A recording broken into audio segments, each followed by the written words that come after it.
요한복음 19장 1절부터 16절까지 하나님 말씀입니다. 사람은 자기가 하나님의 통치 아래에서 산다는 걸 잘 모릅니다. 우리가 지금 우리나라의 통치 아래 있잖아요. 그런 것처럼 하나님의 통치 아래 우리가 들어있습니다. 자기들이 마음대로 계획하면 된다고 생각을 하죠. 그러나 결코 자기들 마음대로 되지 않습니다. 자기 마음대로 되면 뭐 돈도 자기 마음대로 벌어야 되고 또 뭐 건강도 자기 마음대로 돼야 되고 사는 것도 자기 마음대로 돼야 되잖아요. 근데 안 되잖아요. 부분적으로 자기 뜻대로 되었다고 해서 자기 뜻대로 다 되는 줄 아는 것은 어리석은 것입니다. 수많은 교통사고들이 자기들이 원함이 아니죠. 순간에 일어나는 일들입니다. 우리는 한 치 앞도 알 수가 없습니다. 빌라도는 죄 없는 예수를 살리고 싶었습니다. 그러나 그렇게 할 수가 없습니다. 아무리 노력해도 하나님의 통치를 거역할 수 없고 하나님의 뜻을 거역할 수가 없습니다. 요한복음 19장 10절부터 11절에 예수님은 하나님의 통치를 말씀하십니다. 인생 사는 것도 죽는 것도 자기 마음대로 안 됩니다. 주님이 죽는 것을 허락하시지 않으면 결코 죽을 수가 없습니다. 내가 아는 어떤 분은 자살을 30번을 시도했답니다. 그는 죽고 싶으나 죽을 수가 없었습니다. 주님이 허락하지 않으면 누구도 죽고 살 수가 없습니다. 19장 1절에 빌라도가 예수를 데려다 채찍질 하였습니다. 우리가 받아야 할 죄와 저주를 예수가 받으신 것입니다. 2절에 군인들이 가시나무로 면류관을 만들어 예수 머리에 씌우고 자색옷을 입혔습니다. 아담이 저주받아 땅에서 가시나무가 나게 된 것을 상징합니다. 우리 인간은 흙으로 되었습니다. 인간은 서로 가시 같은 말을 해서 서로 상처를 주고받습니다. 우리는 저주의 결과를 받아들이고 겸손히 주님을 바라봐야 됩니다. 예수는 밤새 채찍에 맞았습니다. 예수의 온몸은 피투성이가 되셨습니다. 머리에 가시면류관을 쓰시고 왕이 입는 자색옷을 입었습니다. 예수는 하나님이시고 우주의 왕이십니다. 왕 중의 왕이신 하나님이 인간의 죄를 대신하시고 머리에 가시관을 쓰시고 저주를 받은 것입니다. 우리의 머리가 잘못되어 있어요. 고통을 받는 거죠. 우리의 죄악으로 인한 저주를 대신 받으신 것입니다. 3절에 군인들이 예수를 유대인의 왕이라고 하며 손으로 때렸습니다. 손으로 때릴 때 입이나 밤을 때립니다. 그들은 예수를 수치스럽게 만들었습니다. 4절에 빌라도가 다시 밖으로 나가 말하되 이 사람에게는 아무 죄도 찾지 못했다. 너희는 그가 죄가 없음을 알아야 한다. 다시 빌라도는 예수가 죄가 없음을 말했습니다. 5절에 예수가 가시관을 쓰고 자색옷을 입고 나왔습니다. 빌라도가 보라 이 사람이라고 말했습니다. 빌라도는 채찍질하여 온몸 피투성이인 예수를 유대인들에게 보여주었습니다. 빌라도는 이렇게 하고 예수를 놓아주기를 원했습니다. 그러나 자기 마음대로 안 되는 거죠. 6절에 대제사장과 그 부하들이 예수를 십자가에 못 박으라고 외쳤습니다. 빌라도가 말했습니다. 그러면 너희가 이 예수를 직접 데려다가 십자가에 못 박으라고 했습니다. 나는 예수에게서 죄를 찾지 못했다. 빌라도는 이 문제에서 빠지고 싶었습니다. 그러나 그 마음대로 할 수가 없습니다. 7절에 유대인들이 말하였습니다. 그가 하나님의 아들이라 했으니 우리 법에서 당연히 죽어야 한다. 이 말을 들은 빌라도는 더욱 두려웠습니다. 죄 없는 예수가 보통 사람이 아니라는 것을 알았는데 하나님의 아들이라는 말에 더욱더 두려워진 거죠. 두려워하면서도 잘못을 바로 잡을 수가 없어요. 이것이 인생들의 불법 안에 갇혀 있다는 뜻입니다. 인생은 참으로 연약하고 무능합니다. 빌라도는 정말 죽이고 싶지도 않았고 그 사건에 빠지고 싶었습니다. 그러나 안 됩니다. 주의 말씀대로 주의 통치 아래서 다 되어가고 있는 것입니다. 우리는 코로나 바이러스 하나를 이기지 못하고 얼마나 많은 사람이 죽었습니까? 우리는 절대 무지하고 무능한 자임을 알아야 됩니다. 그런 사람은 주의 은혜를 사모합니다. 9절에 빌라도는 다시 관청에 들어가서 너는 어디서부터 왔느냐? 진짜 하늘로부터 왔는가? 라는 두려움으로 물어보았어요. 예수는 대답하지 않았습니다. 빌라도가 진심으로 알고자 했으면 예수가 말했을 것입니다. 그러나 빌라도는 답답하고 두려운 상황을 벗어나고 싶었을 뿐이에요. 10절에 내게 왜 말하지 않느냐? 내가 너를 십자가에 못 박거나 놓아줄 권한이 있는 줄을 알지 못하느냐? 빌라도는 계속 허세를 부리는 거예요. 자기 마음대로 안 되는 거 자기도 알면서 그래요. 인간은 끝까지 허세를 부리고 착각하다 죽습니다. 정말 돌이킬 수 있다는 것이요. 자기가 얼마나 부족하고 무능한 걸 아는 사람은요, 정말 축복이 원입니다. 하나님이 허락하지 않으면 빌라도에게는 죽일 권한이 없습니다.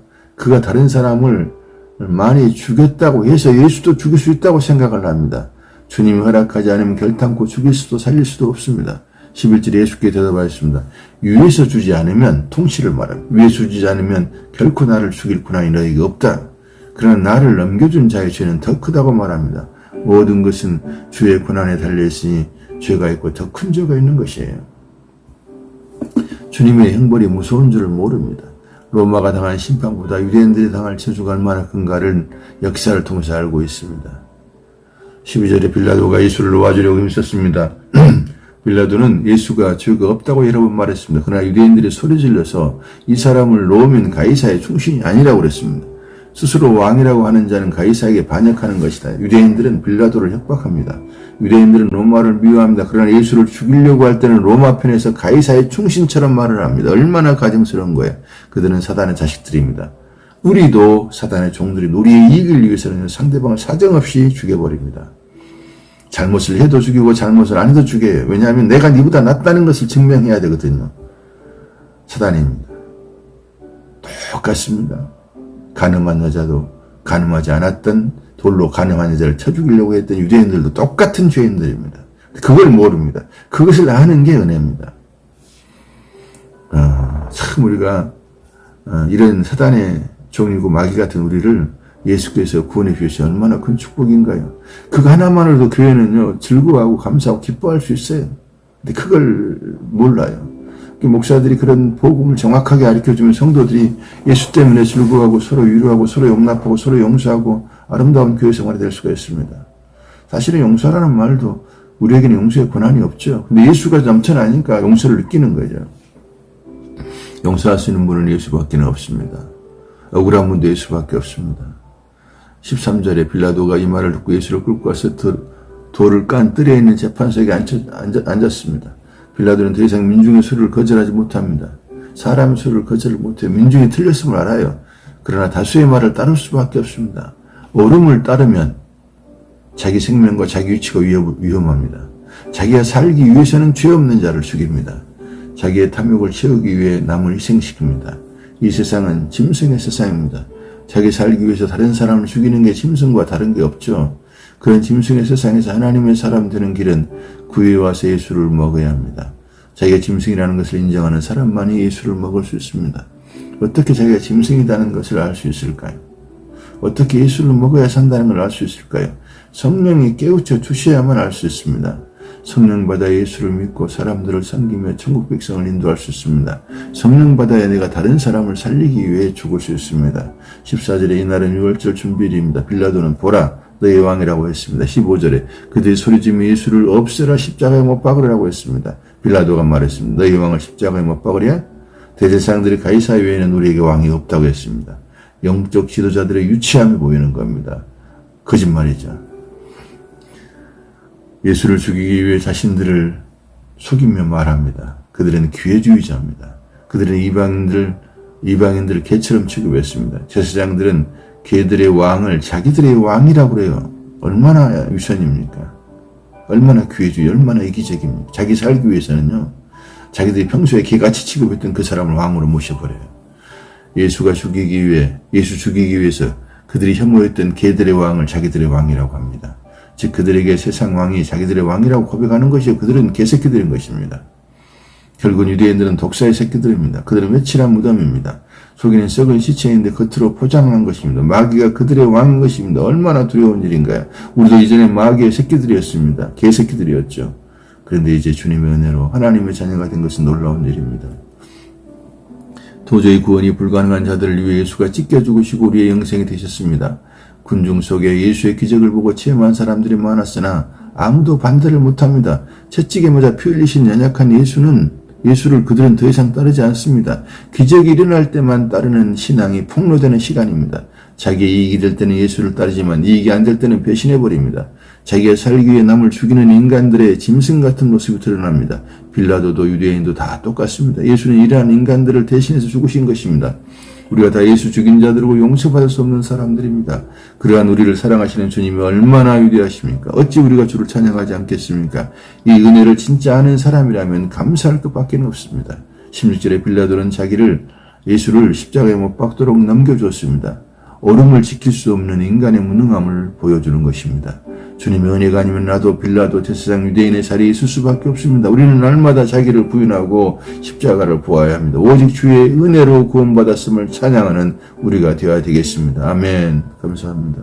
하나님의 말씀은 요한복음 19장 17절부터 30절까지입니다. 모든 인간은 영원을 버리고 순간을 선택을 합니다. 우리에게 영원을 생각할 수 있고 선택할 수 있는 것은 오직 주의 은혜입니다. 내가 영혼을 선택한 것 같으나 내가 선택한 것 같죠. 그러나 은혜를 주셔서 했으니 자랑할 것이 없죠. 빌라도도 자기를 모르는 우리의 모습들이기도 해요. 유대인과 제사장들이 나의 이산의 모습입니다. 빌라도도 내 모습이고요. 그러니까 왜 저럴까 이렇게 말하지 말아야 됩니다. 그들의 약한 모습이 나의 모습이라고 생각하면 됩니다.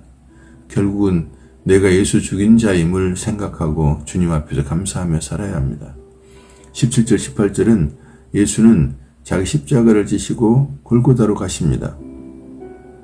그들은 예수를 십자가에 못 박아 가운데에 두었습니다.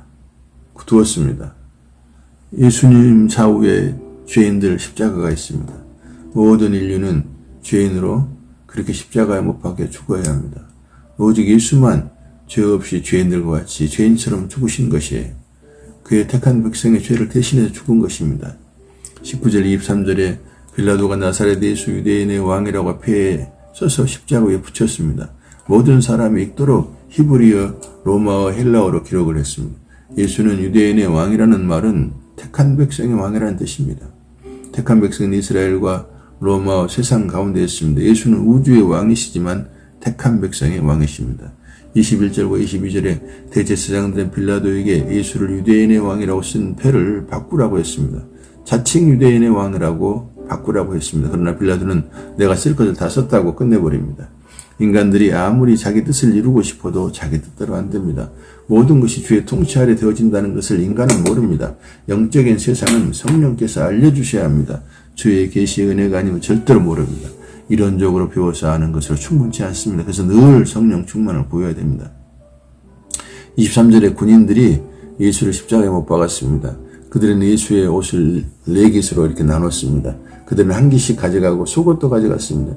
예수의 속옷은 위에서부터 아래로 통으로 짜놓으십니다. 성경의 예언대로 되어가고 있는 것이죠. 군인들은 통옷은 찢지 말고 제비 뽑아 나누자고 했습니다. 그것도 구약 10편 22편 18절에 예언되어 있습니다. 예수님의 25절에 예수의 십자가 곁에는 그의 어머니 이모 글로바의 아내 마리아와 막달라 마리아가 서 있습니다. 26절에 예수께서 자기 어머니와 사랑하는 제자들이 곁에 서 있는 것을 보고 자기 어머니에게 말씀하십니다. 여자여 보소서 아들입니다. 예수는 어머니에게 그의 제자를 아들이라고 했습니다. 이제 육적인 자녀 가족에서 영적인 가족으로 넘겨지는 과정이죠. 27절에 또 그 제자들에게 보라 너희 어머니라. 그때부터 그의 제자가 예수의 어머니를 모셨다고 말합니다. 사도 요한의 집으로 가신 거죠. 예수님의 동생들도 있었습니다. 예수의 동생들도 어머니를 잘 생겼습니다. 예수는 왜 이렇게 했을까요? 한 가족이, 육신의 가족이 깨지고 한 가족, 영적인 가족이 새로 시작되는 거죠. 십자가로 말미암는 새로운 가족, 즉 교회의 새로운 탄생을 상징적으로 보여주는 것이에요. 우리는 이 세상에서 육적 관계를 맺어짓고 영적 관계로 들어간다는 것을 의미합니다. 하나님을 아버지로 모시는 새로운 영원한 가족이 된 것입니다. 성령이 오셔서 새로운 관계, 새로운 피조물, 새로운 가족이 시작된 것입니다. 28절에 그 후에 예수께서 모든 일이 이미 이루어진 줄을 아셨습니다. 예수는 성경에 기록된 말씀을 이루셨습니다. 내가 목마르다고 하셨습니다. 시편 69편 21절에 예수는 그분의 말과 행동은 모두 아버지의 뜻대로 하신 것입니다. 그분은 자기 뜻이 있으나 자기 뜻을 거절했습니다. 아버지의 뜻만을 이루는 것이 그의 목표입니다. 예수는 우리 대신 목말라 죽으시고 우리를 살리십니다. 그분의 살을 찢으시고 죽으심으로 그의 피로 우리를 살리신 것입니다. 29절에 거기에 신포도주가 가득 담긴 그릇이 있습니다. 사람들이 신포도주를 적신 해면 우슬초에 메어 예수의 입에 되었습니다. 30절에 예수께서 신포도주를 받으신 후에 다 이루었다. 테텔레스타이라고 말씀하였습니다. 하나님은 예수님을 버렸습니다. 그러나 예수는 다 이뤘다고 말합니다. 버려짐으로 이루어진 것이 말이 안 맞는 것 같죠. 예수가 하나님께 버려져서 그의 택한 백성을 얻음으로 아버지의 뜻이 이루어진 것입니다. 하나님께 버려진 게 다 이룬 것입니다. 아버지의 뜻은 예수를 죽음으로 장세 전에 택한 백성을 살리기 위한 것이에요. 또한 예수를 살리셔서 우리를 예수 안에 살리신 것이에요. 예수가 머리를 숙이니 영혼이 떠나가시니라. 예수는 아버지의 뜻에 절대 동의하십니다. 모든 사람은 영혼이 떠나가면 고개를 숙입니다. 그러나 예수는 고개를 숙이니 영혼이 떠나간 겁니다. 예수가 죽어주신다는 것이에요. 아무도 예수를 죽일 수 없습니다. 그분이 자신을 죽음으로 허용하신 것이에요. 하나님 아버지의 뜻을 이루기 위해서 자신의 생명을 내어주신 것입니다. 죄 없는 양이 사람을 대신해 죽은 것처럼 그렇게 된 것입니다. 그의 피를 바른 사람만 사는 것입니다. 그의 피를 받아들이는 사람만 생명을 얻을 수 있는 것입니다. 예수가 나를 위해 죽으시고 피 흘리신 것이 믿어진다면 나는 예수를 먹고 마시는 삶을 살아야 되는 것입니다. 아멘. 날마다 주의 말씀과 기도로 우리 생명을 취하시기를 주의 이름으로 축복합니다. 아멘. 59장 31절부터 42절까지입니다. 나는 결혼하기 전에 일주일에 한 번씩 레스토랑에 가서 식사를 하겠다고 제 와이프에게 약속을 했습니다.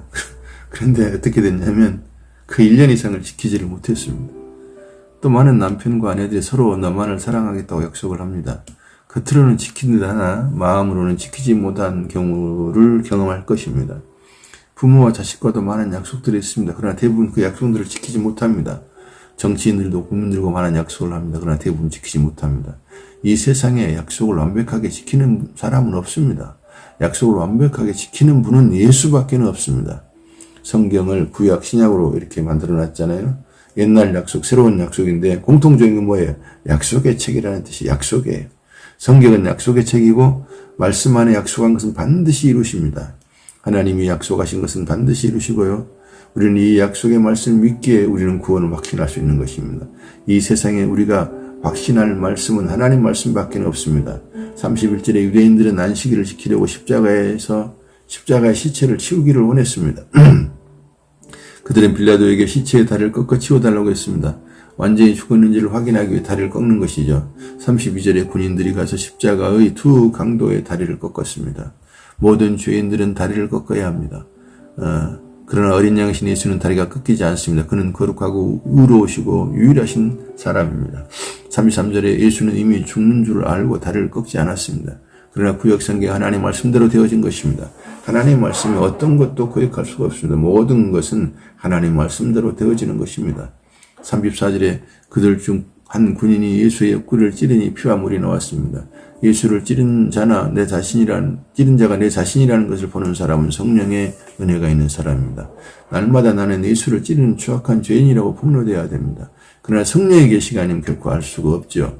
35절 37절에 하나님의 약속된 구약의 말씀 그대로 이루어집니다. 출애굽기 12장 46절, 민수기 9장 12절, 시편 34편 12절 모든 일들은 성경대로 이루어져 갑니다. 예수님의 뼈가 꺾이지 않는다고 예언되었습니다. 모든 것이 하나님의 말씀대로 되어집니다. 스가랴서 12장 10절에 주님의 찔리심이 정확하게 예언되었습니다. 오직 하나님 말씀만이 진리입니다. 사람의 말에 끌려가지 마십시오. 사람의 말은 진리가 아닙니다. 자기 말이 진리라고 하는 사람들은 대부분 이단입니다. 자기들이 예수라고 합니다. 예수를 둘째 사람이고 마지막 아담이라고 했습니다. 더 이상 아담은 없습니다. 더 이상 메시아가 없단 말입니다. 자기들을 예수라고 말하는 사람들은 사기꾼들입니다. 물론 작은 예수 또는 예수 안에 있는 작은 예수라고 말하면 받아들일 수 있죠. 자기가 죄 없는 예수, 우리 죄를 대신해 죽은 예수처럼 말하면 안 됩니다. 어떤 단체는 자기들만의 진리라고 말합니다. 그들은 거짓입니다. 오직 십자가 지신 예수만이 우리의 구원자요 오직 예수만이 진리인 것입니다. 예수만이 완전한 하나님이고 완전한 사람이십니다. 34절을 읽어보십시오. 예수의 옆구리에서 피와 물이 나왔습니다. 그것은 애굽에서 문에 피를 바른 사건입니다. 그리고 애굽에서 어린 양의 피를 통해 구원받는 사람들이 홍해를 건넙니다. 광야 생활 중에 반석에서 물이 나옵니다. 예수의 옆구리가 장에 찔렸고 그곳에서 피와 물이 나오잖아요. 예수를 통해서 죄사함 받고 생수를 받아 먹는 것을 상징합니다. 예수를 믿고 모든 일들 속에서 하나님이 인정하는 것이 생수를 마시는 삶입니다.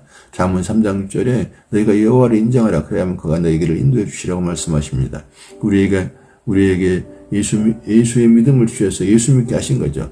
우리가 예수를 믿을 때마다 우리 안에 갈증이 해소됩니다. 예수는 우리의 생수입니다. 이것이 우리 은혜 위의 은혜입니다. 날마다 주의 은혜를 사모할 수 있는 능력을 우리에게 주셨습니다. 세상 사람들은 돈, 쾌락, 권력 등을 사모합니다. 그러나 그것들은 내가 죽으면 끝입니다. 우리에게는 주의 은혜를 사모하는 능력을 주셨습니다. 영원하신 하나님, 영원한 세상, 하늘의 것을 사모하는 능력을 주셨습니다. 이것이 진짜 능력입니다. 우리는 약함 가운데서도 감사하고 하나님을 찬양하는 능력을 주셨습니다. 이 능력을 아멘하는 사람들이 진짜 은혜를 얻은 사람들입니다. 38절에 아리마대 사람 요셉은 예수의 제자이나 유대인들이 두려워 자신을 숨겼습니다. 그러나 그는 이 십자가 사건 이후에 빌라도에게 예수의 시체를 달라고 요청했습니다. 빌라도에게 허락을 받고 예수의 시체를 가져왔습니다. 담대해진 거죠. 바꿔진 거죠. 39절에 밤에 예수를 찾았던 니고데모도 장례식 처리해 왔습니다. 그는 몰락과 진을 섞인 것을 가지고 장례를 준비했습니다. 그들은 다 어둠에 있었다가 빛으로 나온 사람들입니다. 더 이상 약함의 자리에 있지 않고 강함의 자리에 들어갑니다. 더 이상 육신의 생명을 아까워하지 않고 기꺼이 주를 위해 생명을 드려버리려는 사람들로 바꿔지는 겁니다. 몰락과 침량은 33kg 정도의 것으로 왕들의 장례식이 있는 정도의 많은 양입니다. 그들은 둘 다 부자였습니다. 선한 행실입니다. 유대인의 종교 안에 있는 인간으로 최선을 다했습니다. 율법을 지키는 자로서 성령 받기 전에 최선을 다한 거죠. 그들을 인간적으로 보기에 훌륭합니다. 그러나 그들은 예수의 제자지만 예수의 부활을 아직은 믿지 않았습니다. 아직 그들에게 성령이 오지 않았기 때문입니다. 그들이 예수의 부활을 믿었다면 예수의 시체를 무덤으로 가져가 무덤 문을 닫지 않았을 것입니다. 그들이 부활을 믿었다면 예수의 시체를 자기들 집으로 모시고 갔을 것입니다.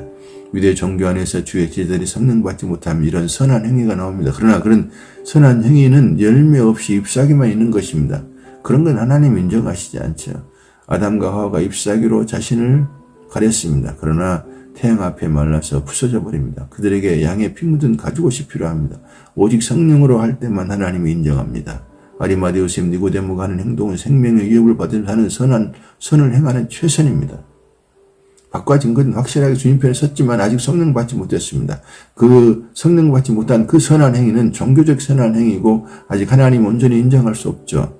그렇다고 구원받는 건 아니니까요. 우리가 그렇게 할 수 있단 말이다. 주님 편에 서서 목숨까지 내놓을 수 있지만 아직 성령 받지 못한 상태일 수 있어요. 그들에게 남는 것은, 종교에게 남는 것은 슬픔과 염려, 고통뿐이에요. 슬퍼할 것을 슬퍼하고 염려할 것을 염려합니다. 그러나 성령 받은 사람은 슬퍼할 것을 슬퍼할 필요가 없고 염려할 것을 염려할 필요가 없어요. 고통 가운데 함께 하시는 주님을 보면 오히려 감사하게 됩니다. 염려와 슬픔과 고통 속에서 예수가 함께 계시는 것을 알게 됩니다. 그래서 감사하고 기뻐할 수 있죠. 우리는 세상 사람과 다른 사람들입니다. 또 한편으로 구약 보면은 구약에 예언되어 있습니다. 이사야 53편 9절에 예수의 시체가 부자와 함께한다 그렇게 되어 있어요. 우주의 모든 일들은 하나님의 말씀대로 움직이는 것입니다. 그들이 십자가에 죽은 예수의 시체를 장례하는 것을 본받으려고 하면 안 됩니다. 우리는 주의 예언의 말씀이 이루어져가는 것을 보면서 하나님 앞에 경배해야 되는 것입니다. 예수의 행하신 일을 감사로 받아들이면 그것이 진정한 선한 행실입니다. 그렇게 주의 일을 감사함으로 받으면 나도 모르게 나에게서 예수가 나옵니다. 내가 성경을 읽으면 말씀을 지키려는 율법주의자가 될 수 있어요. 그래서 내가 말씀을 읽으면 그 만화가 나를 판단할 수 있습니다. 그러나 성경이 나를 읽으면 나의 죄들이 드러나면서 죄인으로 드러납니다. 말씀이 나를 읽으면 회개하게 됩니다. 말씀이 나를 흉악한 죄인으로 폭로합니다. 성령의 역사가 있을 때 말입니다. 그러나 나는 주의 은혜가 아니면 지옥 가는 게 당연하다고 고백하게 됩니다. 말씀이 나를 읽으면 나의 추악한 몸에 애통해합니다. 성경이 추악한 죄인들이 바로 나 자신이라는 것을 알게 됩니다. 여전히 바꿔지지 않는 자신을 예수로 인해 의롭다 하신 주님께 감사하게 됩니다. 이것이 애통에서 감사로 바뀌는 것입니다. 40절에 이들은 예수의 시체를 가져다 유대 장례의 법도로 향품과 함께 세마포에 쌌습니다. 41절에 예수의 십자가에 못 박힌 곳에 동산이 있습니다. 동산 안에 아직 사람을 장사한 적이 없는 새 무덤이 있습니다. 창세기의 에덴 동산의 사건을 생각해 보십시오. 에덴 동산에서 양이 찢겨져 피 흘렸습니다. 그 사건이 다시 재현되는 것이에요. 42절에 이날은 유대인의 예비일입니다. 또 무덤이 가까우니 예수를 무덤에 두니라. 우리에게는 완료된 평안과 종결된 소망이 있습니다. 다 이루었다는 주님의 말씀 속에서 평안을 얻어야 됩니다. 천국은 이미 우리의 것이니 종결된 소망을 바라보며 매일매일 감사하며 살아가야 되겠습니다. 이런 진리가 성령의 도우심으로 실제가 되기를 기도해야 됩니다. 오 성령님, 이 이론이 실제가 되게 해주십시오.